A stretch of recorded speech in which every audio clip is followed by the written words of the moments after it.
हम ग्राफ के आधार पर मीडियन को कैलकुलेट करना चाहते हैं एंड मोड कैलकुलेट करना चाहते हैं, यानी ग्राफियन विधि से हम लोग माध्यिका निकालना चाहते हैं और बहुलक की गणना करना चाहते हैं। तो ये आज हमारा टॉपिक बन जाता है कि मान के चलते हैं कि आपको मैथमेटिकल मेथड से मीडियन निकालना आता है, ठीक है, बट अगर आपको ग्राफ पेपर दिया जाए और कहा जाए कि रेक्टेंगुलर के मेथड से, लाइन डायग्राम के मेथड से आप ग्राफिकल इसका एनालिसिस करिए तो कैसे करेंगे। तो चलिए हम इसको आपको सिखाते हैं। तो सबसे पहले मैं बात करने जा रहा हूं मीडियन में, देन मैं बात करूंगा आपके साथ मोड पर।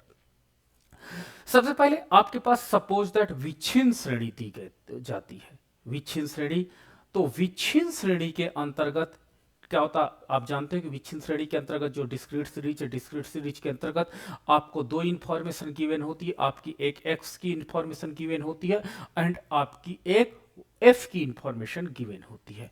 तो जब there are the two information given होती है तो उस श्रेणी को आप क्या कहते हैं, डिस्क्रीट सीरीज या विच्छिन्न श्रेणी कहते हैं या सतत श्रेणी, ठीक है।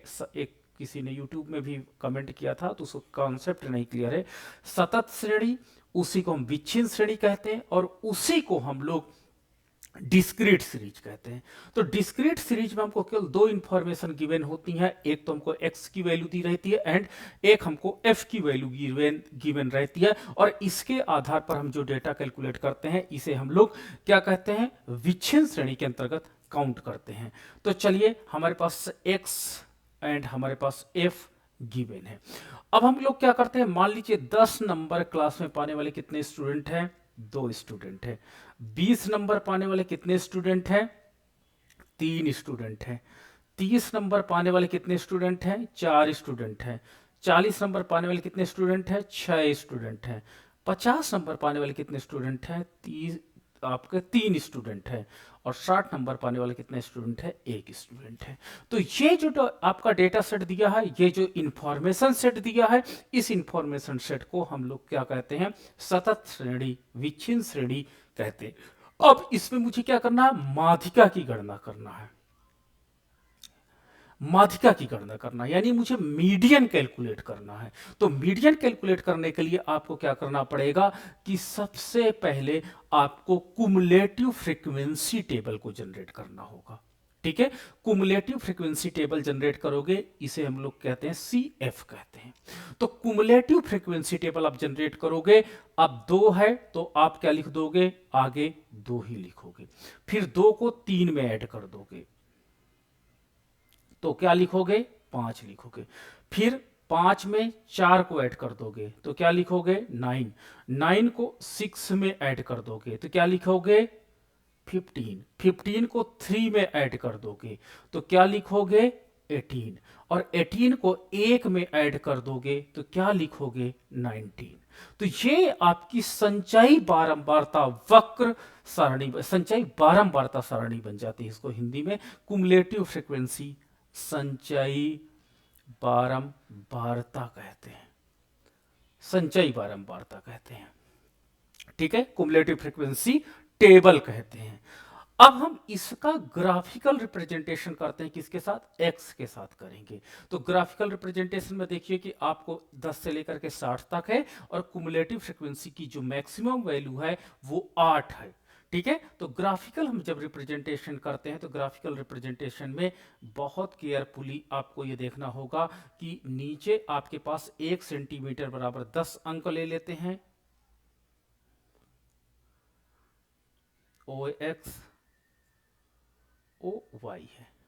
देखो x एक्सिस पर हम लोग क्या लिखते हैं, x एक्सिस पर 1 सेंटीमीटर बराबर 10 अंक लिखते हैं। ये मेजरमेंट स्केल आपको ऊपर लिखना पड़ेगा। तो देखो 10-10 का इंटरवल है तो हम लोग क्या करते हैं, लिख लेते हैं। यहाँ पर 10, यहाँ पर 20, यहाँ पर 30, यहाँ पर 40, यहाँ पर 50, 60, 70, 80, 90, बट वी रिक्वायर्ड ओनली 60। तो हमको केवल 60 की जरूरत है तो हम केवल 60 तक का ही यूज करेंगे, बाकी हम नहीं यूज करेंगे, ठीक है। अब देखो यहाँ पर 18 मैक्सिमम वैल्यू है, तथा मिनिमम वैल्यू 2 है। तो अगर हम लोग क्या करते हैं, 2 का करते हैं तो बहुत ज़्यादा बनाना पड़ेगा, मुझे कितना पढ़ना पड़ेगा, लगभग 9 कॉलम बनाना पड़ेगा। मैं चाहता हूँ 3 3, क्योंकि 3 3 का लूँ ताकि जितने स्टेप में मैं एक्स अक्ष पे पहुंचा, कितने 6 स्टेप पे 60 पहुंच रहा हूँ, उतने ही स्टेप में लगभग वाई एक्सिस पर मैं पहुंच जाऊं। तो मैंने क्या किया, वाई एक्सिस पर 1 सेंटीमीटर बराबर मैंने 3 अंक को ले लिया है। ठीक है, 3 अंकों को ले लिया तो क्या हो जाएगा, देखो ये आपका पहला बनेगा 3, दूसरा बनेगा 6, तीसरा बनेगा 9, 12, 15, 18 और 21। तो देखो ये मेरा बन गया ऊपर का स्केल। ठीक है, यानी वाई एक्सिस का स्केल बन गया, नीचे एक्स एक्सिस का स्केल बन गया। स्केल बनाते वक्त आपको ये स्मार्टनेस आनी चाहिए कि जितने स्टेप में आप टोटल नंबर को, यानी यहाँ 60 मैक्सिमम नंबर है, 6 कदम में हम पूरे कर रहे हैं, तो वाई एक्सिस पर भी टोटल नंबर को आप उसी के अप्रोक्सीमेट आपको कंप्लीट करना आना चाहिए। ठीक, ऐसा आप स्केल मेजरमेंट करोगे। तो मैंने इसीलिए 3 3 का स्केल मेजरमेंट किया। इफ यू वांट, अगर मैं चाहता तो मैं 2 2 का स्केल भी मेजरमेंट कर लेता, बट 2 2 से मुझे प्रॉपर कैलकुलेट नहीं हो पाता। ठीक है, इसलिए मैंने 3 3, ताकि यूनिफॉर्मिटी रहे किस पे, एक्स एंड वाई के मध्य में। अब मुझे क्या करना है कि मुझे जो इसमें इंफॉर्मेशन को पुट करना है वो केवल एक्स वैल्यूज को पुट करना है सी एफ के साथ। एन अदर वैल्यूज मेरे लिए कोई इंपॉर्टेंट नहीं है, इसलिए मैं एन अदर वैल्यूज को नहीं रखूंगा। तो एक्स के साथ मैं सी एफ को रखूंगा। तो चलिए 10 नंबर कितने हैं, 2 संचयी बारंबारता। तो 10 में कितना है, 2। 20 में कितना है, 5। देखो 20 में 5 है, तो 20 में 5 ये आपका। 30 में 9, 30 में 9। 40 में 15, 40 में 15, 40 में 15। 50 में 18, 50 में 18। 60 में 19, 60 में 19। अब इनको आप मूल बिंदु से डॉटेड लाइन के रूप में एक पॉइंट से दूसरे पॉइंट को क्रमशः जोड़ोगे। There is A point, there is B point, there is C point, there is D point, there is E point, there is F point. तो ये मेरे पास 5 या 6 पॉइंट मुझे प्राप्त हो जाते हैं, और इनको फ्री हैंड से आप स्केल का यूज नहीं कर सकते हो। यहाँ पर ये इसकी कंडीशन है कि आपको फ्री हैंड से ए से बी को, बी से सी को, सी से डी को, और डी से ई को, और ई से एफ को मिलाना है फ्री हैंड से। ठीक है, बच्चे यहां पे गलती करते हैं, वो क्या करते हैं, स्केल से मिला देते हैं, वहीं पर वो गड़बड़ हो जाता है। आपको फ्री हैंड से मिलाना है। ठीक है, अब क्या होता है, इसे हम लोग, इस वक्र को, ये जो ब्लू कलर का वक्र हुआ, इस वक्र को हम लोग तोरण वक्र कहते हैं।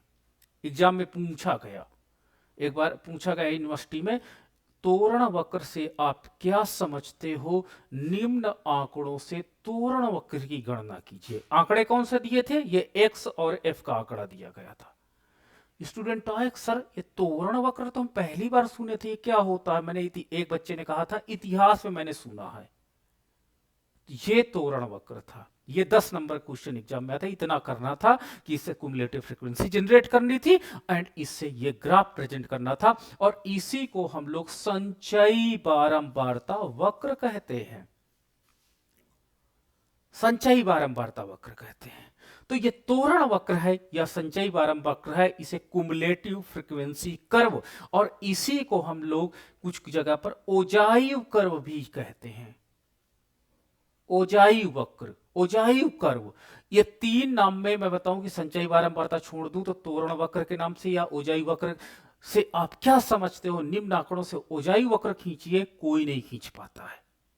ठीक है, अब हम लोग क्या करते हैं, ये मेरे 3 नामों से जाना जाता है, इसी को ओजाइव वक्र, इसी को तोरण वक्र, और इसी को संचयी बारंबारता वक्र कहते हैं। अब हम f को जोड़ लेते हैं। f को जोड़ने के बाद कितना आता है, 19 आता है। क्या है, विषम है, तो 19 प्लस 1/2, क्योंकि फार्मूला क्या कहता है, n + 1/2, तो क्या हो जाएगा 20/2, तो आपका हो जाएगा 10, और 10 को हम लोग क्या करते हैं, ये 10 आ जाता है तो 10 आपके पास इस y स्केल पे आप 10 ढूंढोगे, बच्चे x स्केल में ढूंढने लगते, ये गड़बड़ी है। तो ये आपने फार्मूला लगाया n+1/2 का, और अगर आपका नंबर क्या हो जाता है सम है, तो आप n/2 का फार्मूला लगाओगे, तो यहां पर 10 आता, आप इस y स्केल में ढूंढिए तो 10 मुझे लगता है इस पॉइंट पर होगा।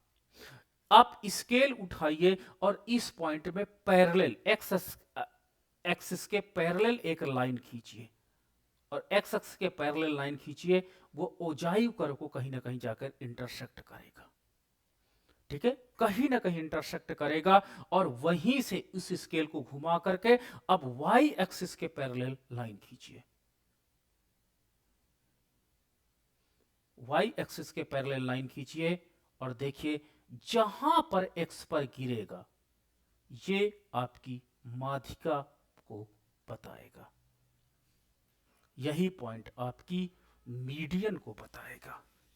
तो ये एग्जाम में आपसे पूछा जाता है कि रेखा चित्र के माध्यम से माध्यिका की गणना कीजिए, तो आपको उसके लिए सबसे पहले कुमुलेटिव फ्रीक्वेंसी टेबल को जनरेट करना होगा, फिर उस टेबल के आधार पे आपको तोरण वक्र, संचयी बारंबारता वक्र या ओजाइव कर्व खींचना होगा, और उसके बाद आपको n+1/2 का फार्मूला, यदि विषम नंबर है, सम है तो n/2 का फार्मूला लगा करके आपको क्या करना है, वैल्यूज निकालनी है, और उस वैल्यू को y एक्सिस में सर्च करना है, और जहां पर आए उसके x एक्सिस के पैरेलल उस पॉइंट से एक लाइन खींचना है जो ओजाई वक्र को जहां पर कट करती है या कट करती है, वहीं से एक लंब अक्ष पर डाल देते हैं, और वहीं पर हमको माध्यिका प्राप्त हो जाती है। तो ये कंप्लीट सॉल्यूशन है माध्यिका निकालने का, इफ योर डेटा, अगर आपका जो डेटा है वो विच्छिन्न श्रेणी का डेटा है। ठीक है, तो मैंने विच्छिन्न श्रेणी के डेटा के साथ आपके साथ काम किया। चलिए, अब मैं आपके साथ बात करने जा रहा हूं, काम करने जा रहा हूं कि अगर आपका जो डेटा सेट है वो आपका अविच्छिन्न डेटा सेट हो, यानी कॉन्टिन्यूअस सीरीज का डेटा सेट हो। ठीक है, तो कॉन्टिन्यूअस यानी अविच्छिन्न, अविच्छिन्न श्रेणी का या असतत श्रेणी का, असतत श्रेणी का हो, जिसे हम लोग कॉन्टिन्यूअस सीरीज कहते हैं। और यहां पर अब मैं माध्यिका निकालने जा रहा हूं with the help of diagram, यानी रेखा चित्र के माध्यम से मैं माध्यिका की गणना करूंगा। लेकिन आप ये श्योर हो जाना कि आपको मैथमेटिकल माध्यिका आनी चाहिए। अगर आपको मैथमेटिकल माध्यिका नहीं आती तो ग्राफिकल कोई मतलब नहीं रखेगी। चलो, ये इंफॉर्मेशन गिवन है, क्लास इंटरवल मेरे पास गिवन है, और मेरे पास फ्रीक्वेंसी गिवन है। 0 से 10 नंबर पाने वाले कितने स्टूडेंट हैं? 2। 10 से 20 नंबर पाने वाले कितने स्टूडेंट हैं? 3। 20 से 30 नंबर पाने वाले कितने स्टूडेंट हैं? 4। 30 से 40 नंबर पाने वाले कितने स्टूडेंट हैं? 7।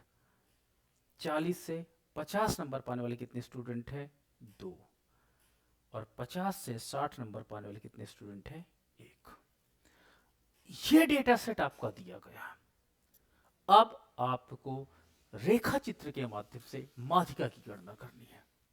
मैथमेटिकल भी किया जा सकता है, बट हम माध्यिका के माध्यम से करेंगे। तो कैसे करेंगे? सबसे पहले आपको कुमुलेटिव फ्रीक्वेंसी कर्व बनाने आना चाहिए, यानी CF बनाओगे, जिसको क्या बोलते हैं हिंदी में? संचयी बारंबारता।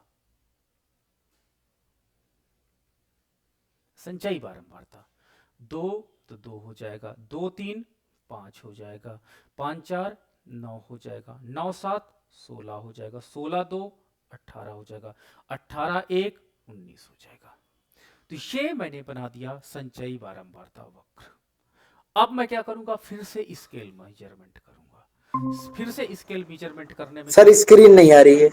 अरे ऐसा क्यों? सबके साथ ऐसा?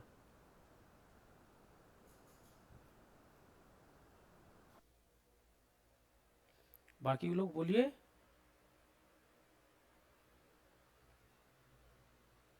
सभी के साथ स्क्रीन नहीं दिख रही है? आवाज ही नहीं जा रही, मुझे लगता है बाकी के पास। अब आ गई है सर। अब आ गया है सर। क्यों पहले नहीं थी?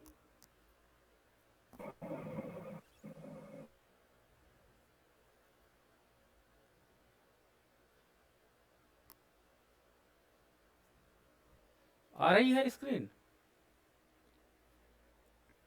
अब आपके पास क्या क्या था, क्लास इंटरवल गिवन है, उससे आपने फ्रीक्वेंसी कैलकुलेट किया और उसके आधार पर आपने कुमुलेटिव फ्रीक्वेंसी कैलकुलेट किया। अब आपको ग्राफिकल रिप्रेजेंटेशन करना है। तो ग्राफिकल रिप्रेजेंटेशन में सबसे पहले आपको स्केल मेजरमेंट करना है। स्केल मेजरमेंट में आप एक्स अक्ष में जो क्लास इंटरवल को रखने जा रहे हैं वो minimum value that containing 0 and maximum value आपकी 60 है वहां पर। तो हम लोग क्या करते हैं, इसका 10-10 का इंटरवल कर लेते हैं।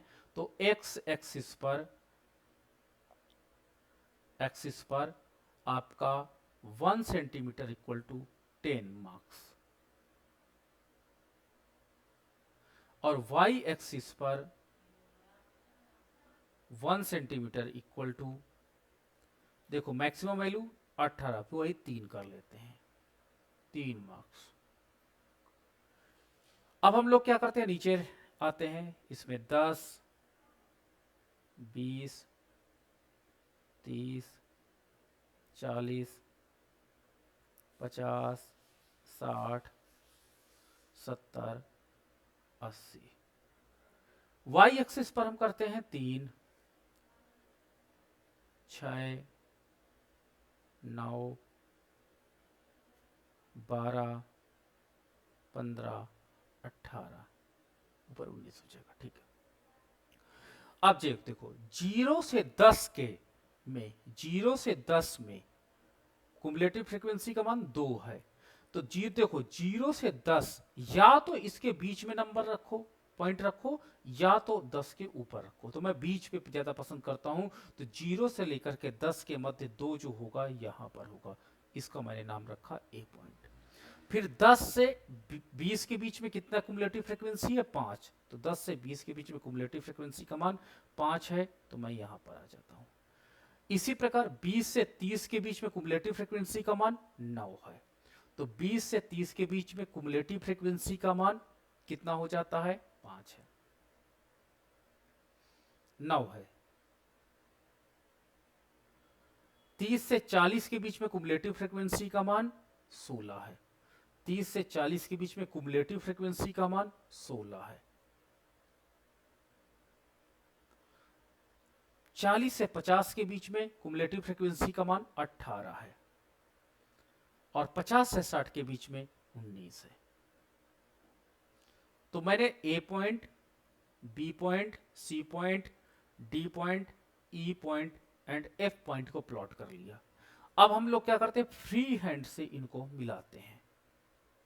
फ्री हैंड से इनको मिला दो, फ्री हैंड से इनको मिला देते हैं। तो ये आपका क्या बन जाएगा, संचयी बारंबारता वक्र, जिसे हम लोग तोरण वक्र, और जिसे हम उसको ओजायु कर्व भी कहते हैं। ये हमको बन गया। अब आप क्या करो, जो आपके पास फ्रीक्वेंसी गिवन है उस फ्रीक्वेंसी में n इक्वल टू निकाल लो। तो इसको जब जोड़ोगे तो 19 होगा। यहां पर भी विषम है तो विषम का फार्मूला लगेगा n प्लस 1/2। तो आपके पास क्या हो जाएगा, 19 प्लस 1/2, तो 20/2, तो आपका हो जाएगा 10। तो 10 आएगा। अब 10 को y एक्सिस में ढूंढिए, तो ये 10 कहीं यहां पर होगा। इस पॉइंट्स पे आप स्केल रखिए और आधार अक्ष के समानांतर रेखा खींचिए। वो देखिए कहां पर कट कर रही है, सी पॉइंट पर जाकर के कट कर रही है। फिर सी पॉइंट से लंब अक्ष पर, आधार अक्ष पर लंब अक्ष के समानांतर रेखा खींचिए, खींचते जाइए, खींचते जाइए, और यहां पर आ जाता है। और ये पॉइंट जो आपका होगा, यही पॉइंट आपका मीडियन को बताएगा। ठीक है, तो इस तरह आपको ग्राफिकल रिप्रेजेंटेशन से मीडियन को कैलकुलेट करना सीखना होगा, और इस तरह से आपको मीडियन कैलकुलेट करना आना चाहिए। तो मैंने आपको संचयी बारंबारता यानी आपका सतत श्रेणी के अंतर्गत ग्राफिकल मेथड से ग्राफिकल मेथड से मीडियन कैलकुलेट करना मैंने सिखाया, और असतत श्रेणी के अंतर्गत, अविच्छिन्न श्रेणी के अंतर्गत मैंने संचयी बारंबारता के माध्यम से आपको मीडियन कैलकुलेट करना सिखाया। तो ये था मेरा टॉपिक